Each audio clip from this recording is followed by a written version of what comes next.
journeys through ancient Egypt. We hope you enjoy. So here we're going to learn about two things that are very near and dear to my heart personally. Beer and bread. And both of these items played a significant role in ancient Egypt. Let's get started.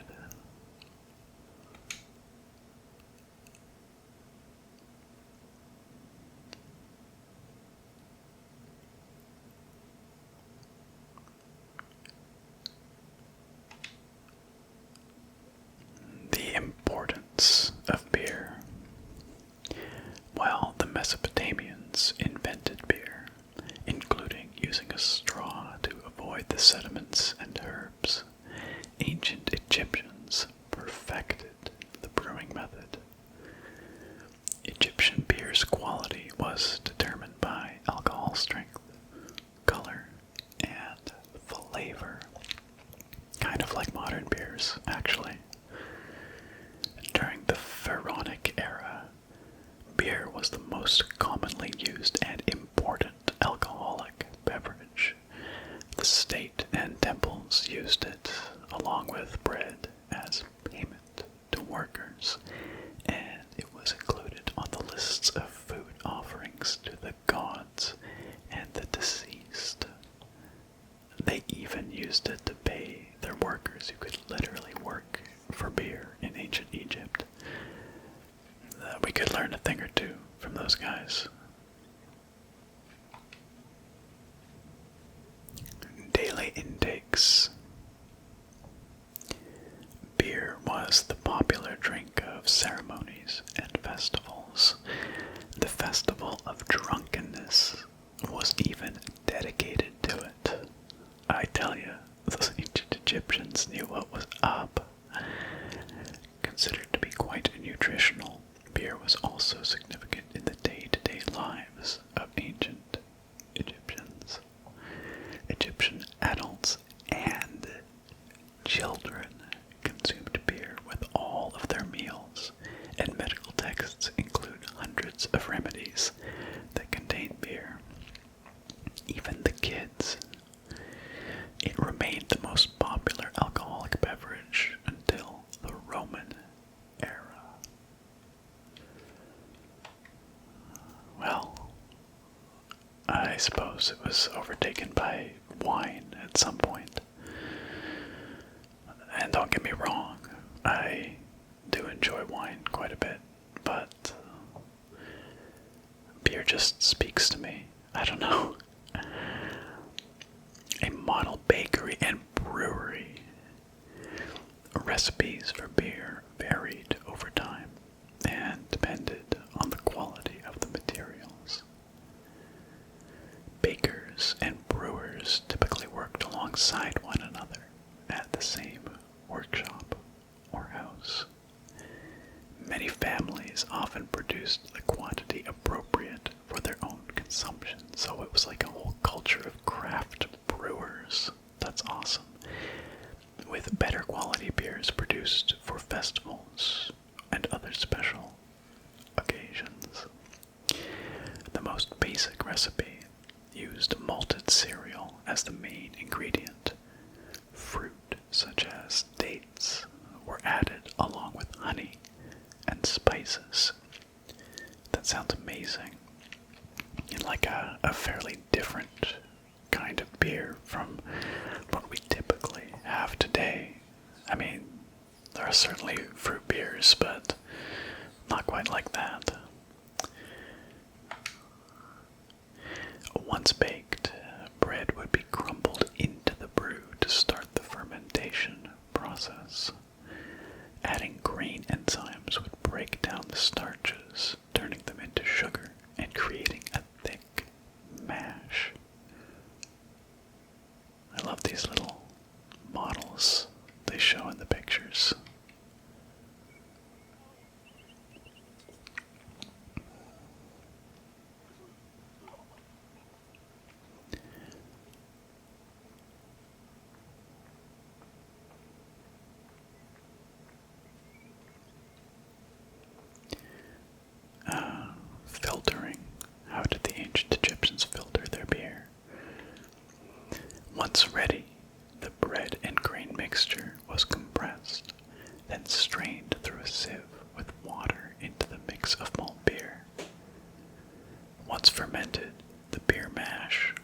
transferred to large containers and again compressed by foot or with pestles. I think I prefer the latter option. I really don't know how I feel about foot beer, but the ancients kind of rolled that way, didn't they? I seem to recall the Greeks like to mash their grapes with their feet.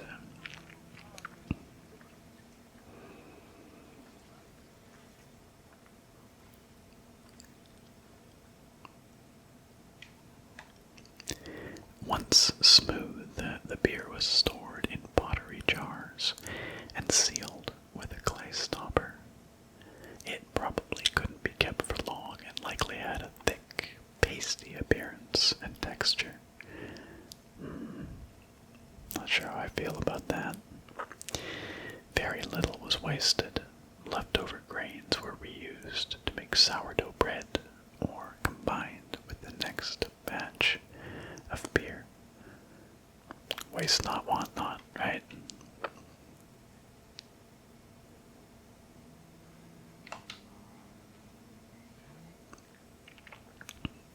Lost recipes. Well, there are many ancient accounts for making bread. Most of the knowledge known about ancient Egyptian brewing comes from an account by the alchemist Zosimos over 300 years after Cleopatra's reign. More recently, Dr. Delwyn Samuel, an archaeobotanist, has proposed an alternate technique, or alternate antique technique to brew beer. However, experts are unable to replicate an authentic beer since not all of the techniques and ingredients used by ancient Egyptians are known yet. That's kind of disappointing. I had really hoped that we would be able to brew ancient Egyptian beer. I did once actually have a brew that claimed to be brewed in the ancient Egyptian style, but I guess maybe it was as close as they could get. Food was prepared on the floor until the Middle Kingdom, when cooking benches were introduced. The introduction of durum wheat improved bread quality, meaning that the upper and middle classes ate better. Sorry, lower class, you still get the crappy bread. The poor, however, still made do with a diet consisting of gruel made of vegetables, softened bread, or barley. I'm not sure what softened bread is and how it differs from regular bread. I guess they're saying that they ate the gruel that had softened bread in it. I don't know. I'm not sure why they wouldn't just eat normal bread. I don't know. I bet you it was still pretty tasty.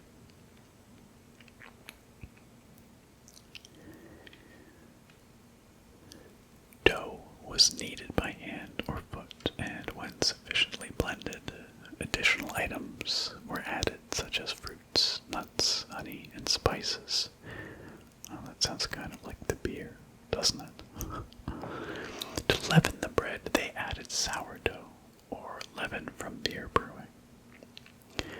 Ovens were circular or beehive-shaped and made with clay or brick. If there was no oven at all, a bread maker used the hot sand to bake flat bread. What? A technique still in use by some Berbers today. That's shocking that the sand got hot enough to literally bake bread. Now I want to try some bread baked on hot sand. Just for the novelty. Now a little behind the scenes bit of information about the development of the game here. Ancient Egyptians always had to fight off the omnipresent sand particles that were blown towards them. Despite their best efforts, the sand regularly made its its way into their food. Additionally, particles from the grain grinding stone tools and ovens they used also contributed to attrition and prematurely worn teeth. I never even thought about that, but that makes total sense. The team tried to portray this through toothache animations and commoners sweeping sand off. That's such a cool attention to detail. That's one of the things I love so much about this game. The way they just are so careful about the details like that. And that was the Beer and Bread tour. I hope you enjoyed it. Welcome to Domesticated Animals of Ancient Egypt. Now, if you are an animal lover, like I am, you're going to love this tour, so sit back and enjoy.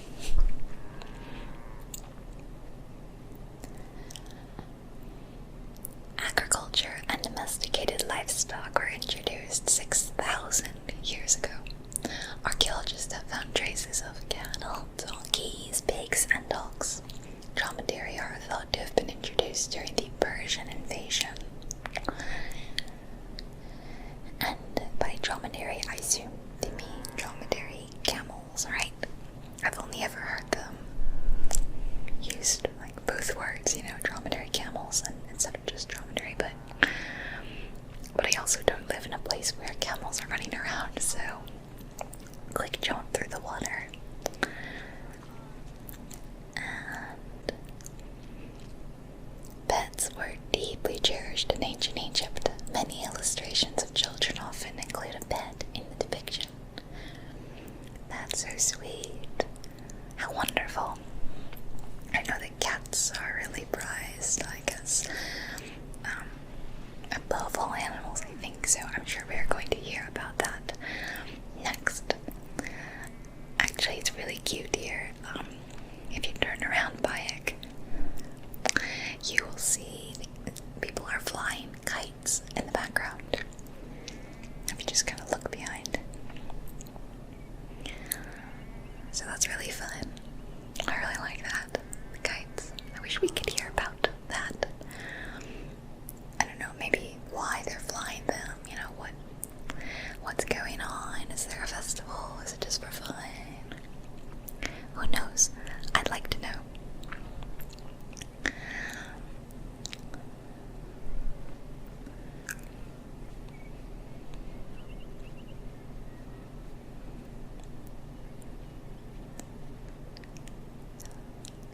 One of ancient Egypt's most iconic animals, the cat, wasn't adopted into their daily life until the Middle Kingdom.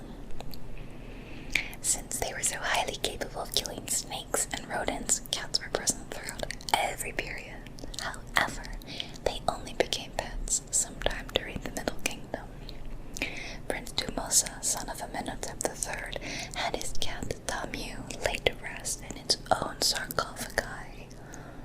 Well, that is really sweet, isn't it? He must have really, really loved his cat, and that's kind of sad. But what a cute name, Tamu. That's just so adorable. It sounds like a quintessential Egyptian cat to me. I don't know.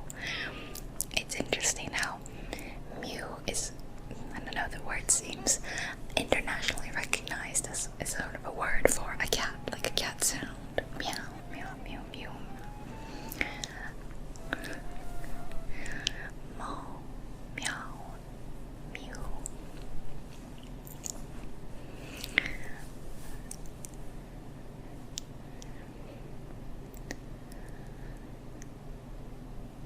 The earliest reference to dogs dates back to 5000 BCE. They were popular pets as they helped hunters in protecting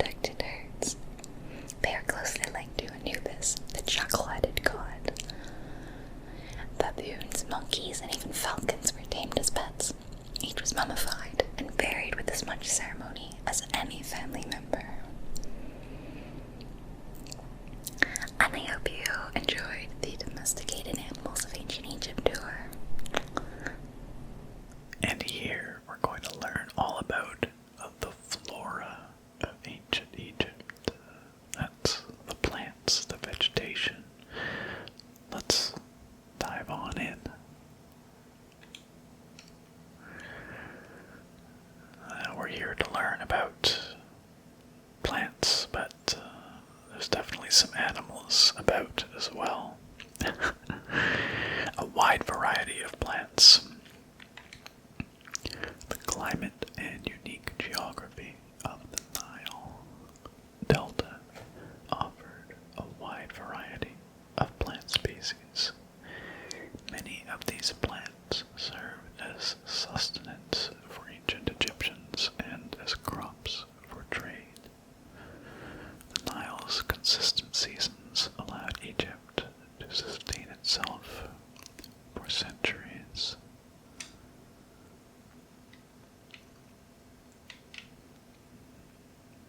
Let's carefully cross the river here so as not to disturb any crocodile friends that might be lurking about. Papyrus. Possibly the most useful of the plants was the papyrus. This tall sedge plant grew in abundance along the water's edge of the Nile, commonly known for its use as paper. The ancient Egyptians found many other functions for it, including rope, sandals, and mats. Papyriform boats made from the plant are seen in paintings and reliefs and were used in ritualistic ceremonies. I had no idea that papyrus had so many uses. Of course I knew about, making paper, but beyond that I didn't realize it was so widely employed. Fruit trees. There were many types of trees along the River Nile, such as the date palm, carob, and tamarisk. The earliest fruit tree cultivated was the fig tree, which makes sense because figs are delicious, followed by apple, pomegranate, and eventually olive trees during the era of the New Kingdom. Mango cultivation was the result of a late import from Asia during the Middle Ages. So they did not have mangoes in ancient Egypt, which is a real shame because mangoes are maybe even more delicious than figs. I'm not quite sure where I fall on that. Yeah, I think I will assert that mangoes are better than figs. You're free to have your own opinions on the matter. But I really like mangoes. I enjoy olives too, for that matter. Embodiments of divinity.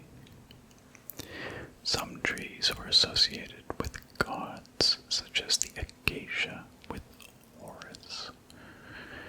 The divinities Thoth and Seshat were depicted inscribing the reign of the king into a persea tree. The sycamore was connected with the goddess Iset, patron of the ritual of life. Interesting that they have specific associations between plants and gods and goddesses.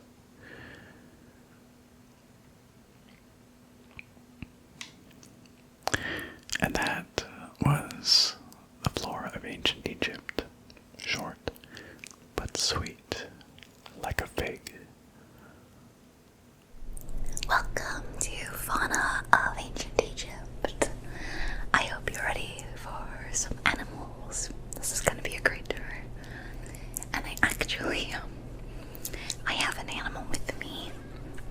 My little cat is here in my arms, and I thought he could be a special guest since we're talking about animals. Just don't touch the microphones, okay? You might hear his little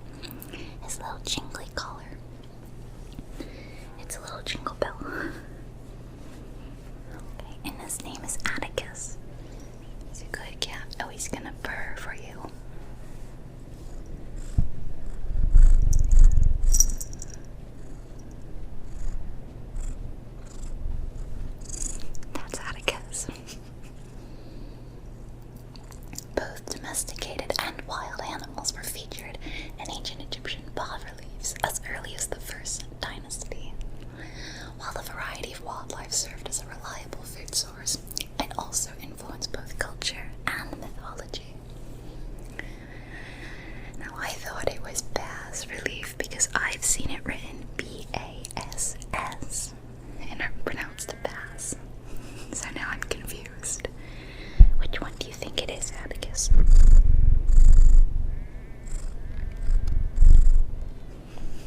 He's gonna burr in your ears.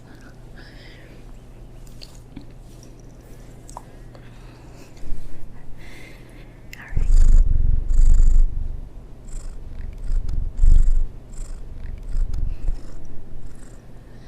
Egypt's terrain allowed for a diverse range of animals, including panthers, rhinoceroses, elephants, and many variations of antelope.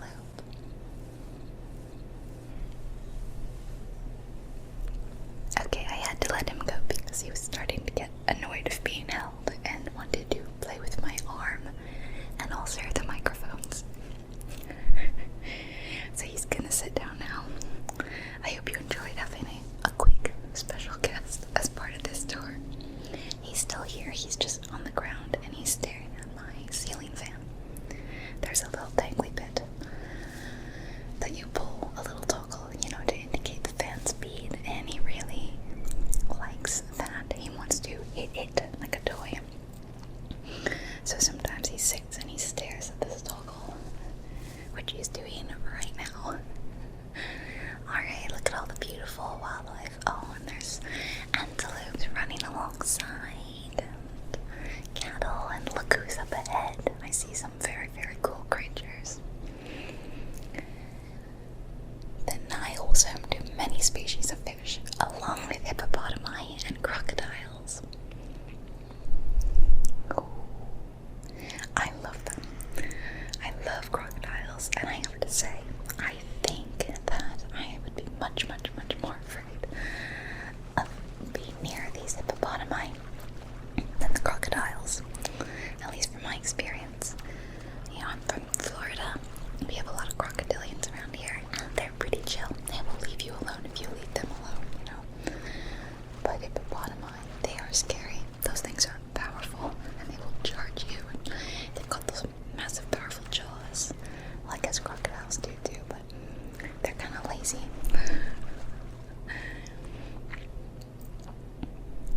The wide variety of birds that populated the riverbanks, from raptors and waterfowl to songbirds, were all catalogued within Egyptian hieroglyphic signs. Encounters of reptiles and insects, such as cobras, scorpions, and scarabs, influenced hieroglyphs and art. Lots of beautiful birds. Did you see the flamingos? There's some flamingos back there. We actually have them in Florida too.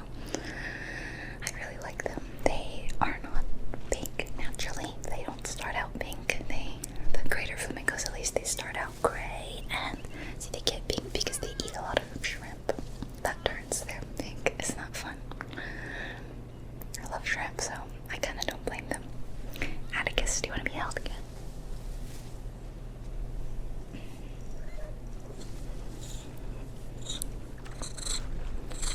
He's making strange little sounds. It's like a little purr, but it's weird.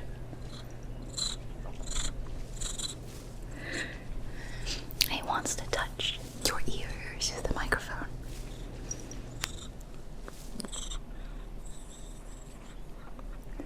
He's such a strange boy. Always chirping and making little meows. He's been very noisy today, actually. Very noisy indeed. Meowing at me non-stop. So what's up here? What's over this hill? Looks like one of the things you stand on to do the synchronization. The map. Oh, look at this view. And look who's here. There's a little friend up here. It's like a big Atticus. While all animals had sacred meanings, lions in particular represented power and royalty to ancient Egyptians. They were so prized by pharaohs that they were hunted to extinction within Egypt. Well, that's heartbreaking. I'm gonna go stand next to this lion and get a fun picture with him. I hope you enjoyed this tour. Fauna of Egypt. So here we're going to learn all about agriculture in ancient Egypt and its relationship seasons. The two were closely tied together, as I'm sure we're about to discover. We start on a beautiful, bright, sunny day. It looks like I love the way Bayek trails his hand through the wheat. It's another one of my favorite little details about this game.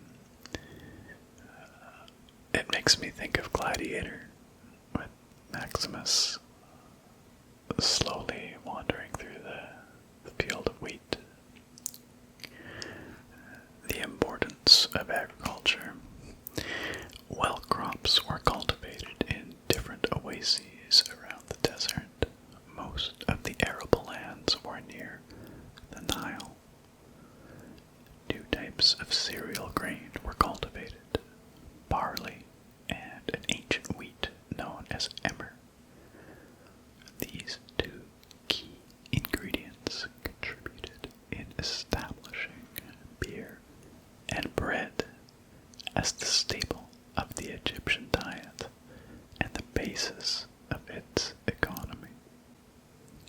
Apparently they also grew some kind of flour as well. The whole field is full of this flour crop. I don't know what that's supposed to be precisely, but it's quite pretty.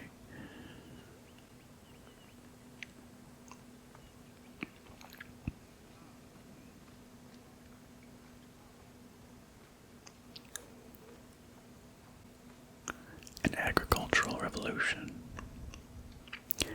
The Ptolemaic era created an agricultural revolution with the introduction of advanced agricultural techniques and new grain types such as rice, durum wheat, and pearl millet. The resulting agricultural mass production greatly increased the economy of ancient Egypt. It also prompted the development of storage and transportation, allowing long-distance trade with other regions. It's all about that food. More lovely wheat fields. I bet working in an ancient Egyptian wheat field would have been pretty relaxing, pretty chill. I don't know if they had to worry about potential, threats, maybe snakes or something. I have no idea, but it seems like it would have been a pretty laid-back occupation. Probably very physically demanding, though. Denenet, the goddess of beer. Now that I need to hear about. Both bread and beer rations were part of a system of barter payment. The state used those goods to pay wages for those who worked in the quarries and at the construction sites. Beer was so important to ancient Egyptians, they had a goddess of beer brewing, Denenet. Denenet is seen in many paintings and sculptures with beer, and women are depicted as the primary beer makers. Maybe I should start worshipping Denenet. Pray for some delicious new brews to come my way. It's pretty remarkable how significant beer was in ancient Egyptian life. They really liked their beer. Especially interesting because their contemporaries, the Greeks, I think were very much about the wine. It's interesting that they each had their own cultural drink in that way. Field management. In order to increase agricultural production, fertile land was divided into plots, and large agricultural villages were encouraged. The state and temples were the biggest landowners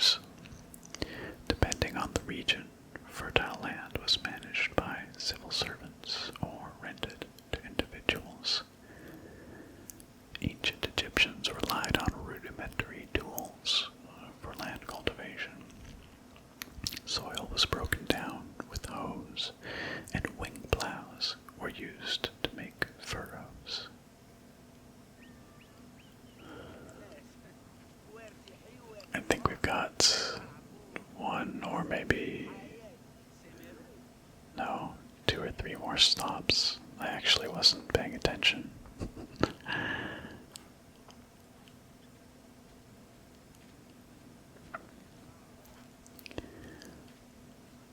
So now we're moving along past the Nile here, and I assume at the next stop we're going to learn all about seasons and why they were so important to ancient Egyptian agriculture.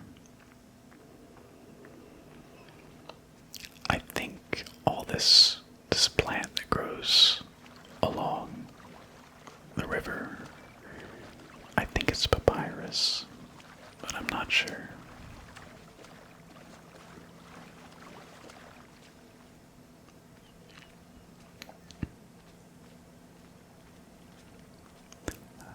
Seasons, as promised. The 3 seasons, known as Akhet, Peret, and Shemu, corresponded to a specific phase of the agricultural process and the river's natural changes. Akhet was the time of the flood, beginning with the appearance of the star Sirius in July. Peret was the time when lands were cultivated, plowed, and sown. This fell between October and November. Shemu ran from May to September, and was when harvesting and taxation began. Very interesting that they had a 3-season system as opposed to what we conventionally interpret today as, 4 seasons, but I suppose it depends on your latitude, geography, what part of the world you're in, the climate. I suppose there's some parts of the world where there aren't really distinct seasons at all.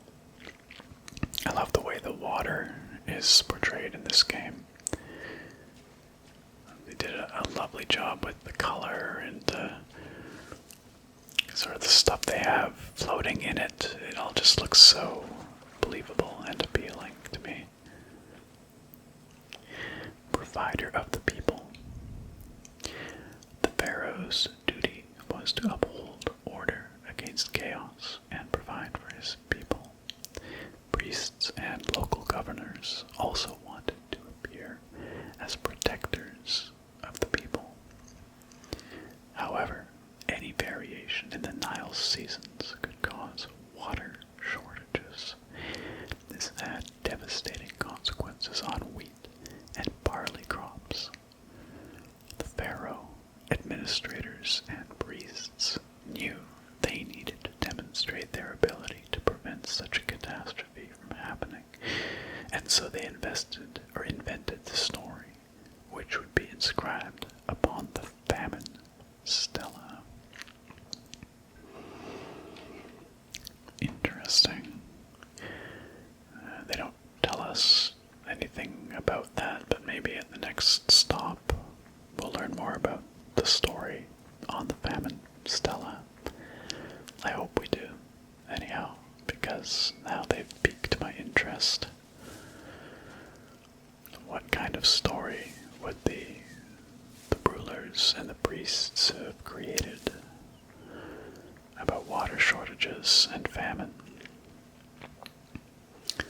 Surely something to make them look good, but even in the face of natural disaster. And here we are, the famine stela.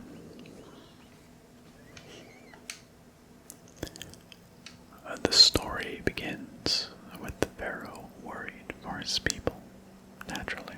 The Nile hasn't flooded in years, and his people are starving. In search of the origins of the flooding, Djoser seeks out Khnum, I'm not sure how to pronounce that, the protector god of the region and the source of the drought. Djoser gives the god offerings and orders his priests to restore the temple of Khnum. These offerings please the god, and the floods are restored. This story was intended to highlight the importance of the deity in everyone's daily lives, while also demonstrating the crucial role that the priests and the king played in feeding and protecting the people of Egypt.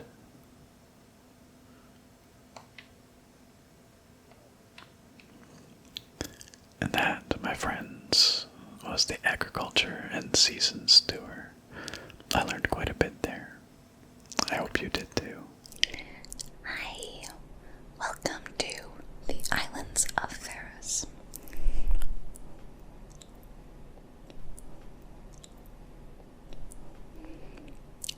The Heptastadion was a bridge-like causeway connecting the island of Pharos to mainland Alexandria. Its name is based on the Greek terms of measurement hepta, meaning 7, and stadion, which is a measure of length of roughly 180 meters. I like that this tour is at night. I feel that normally when they set the time when you start the tour, it's day. So this is kind of a nice change of pace. And it's perfect for a lovely ASMR tour, isn't it? Since its construction would separate the Grand Port to the east and the Port of Eunostos to the west, it was designed with channels at each end. These openings allowed passage from one port to the other.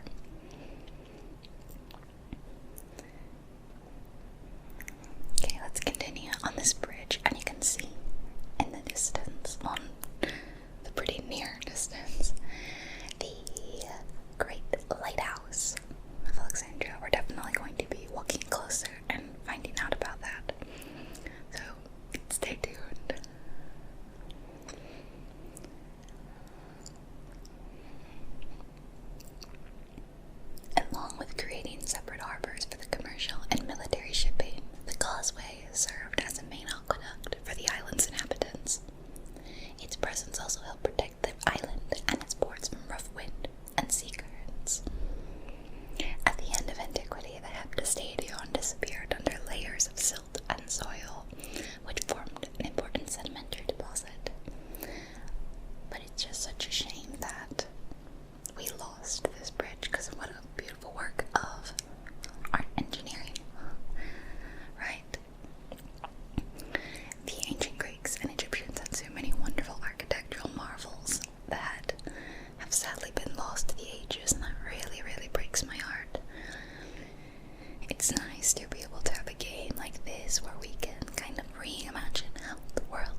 Good Fortune, Bounty, Autumn Bounty. Look how beautiful it is over here though. This is a gorgeous walk along the side of the temple. Really enjoying this. As the sun is rising over Alexandria.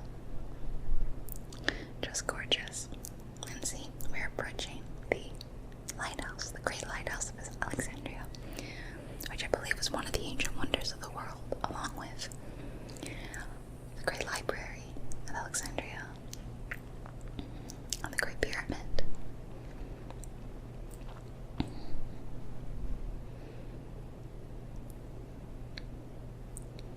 Considered one of the 7 wonders of the ancient world, the lighthouse of Alexandria was a source of great pride for the inhabitants of the city. Construction began under Ptolemy I's reign and lasted 15 years. It was completed during his son's rule. Once completed, the lighthouse was dedicated to the gods for the salvation of those who sail the sea. So it was one of the ancient wonders. It was, that's right. That's funny. Timing. Okay, only a couple more stops on this tour of the Islands of Pharos, and I hope you're enjoying the beautiful scenery. It is certainly gorgeous over here, just outside Alexandria.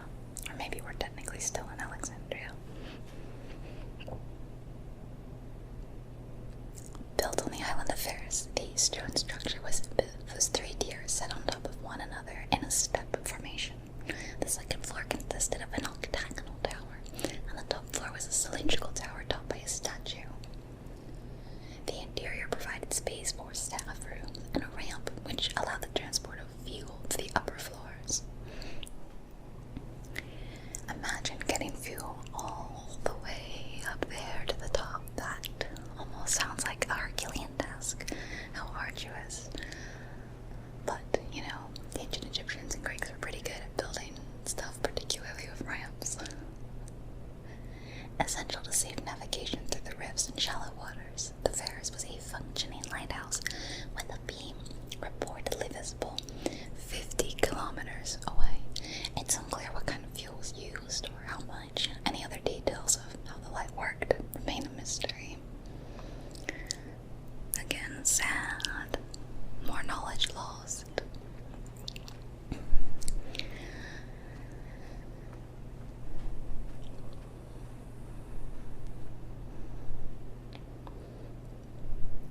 For several centuries, the Pharos was one of the highest monuments ever built by man.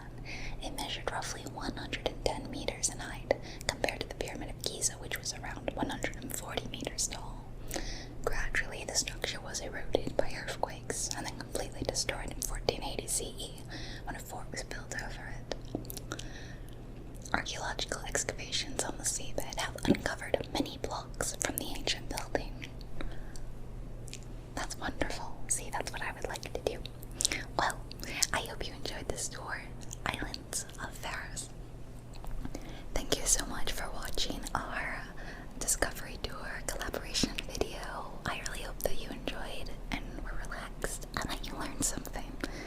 So don't forget, if you aren't subscribed to the ASMRnerd already, you should do so, because he does a lot of stuff that I do, like playing Skyrim, and he does keyboard relaxation. He's just an all-around amazing guy that makes amazing, nerdy ASMR videos. Stuff we love, right? Thanks again for watching, guys. Look forward to having you back here next time. Thank you so much for watching from both of us.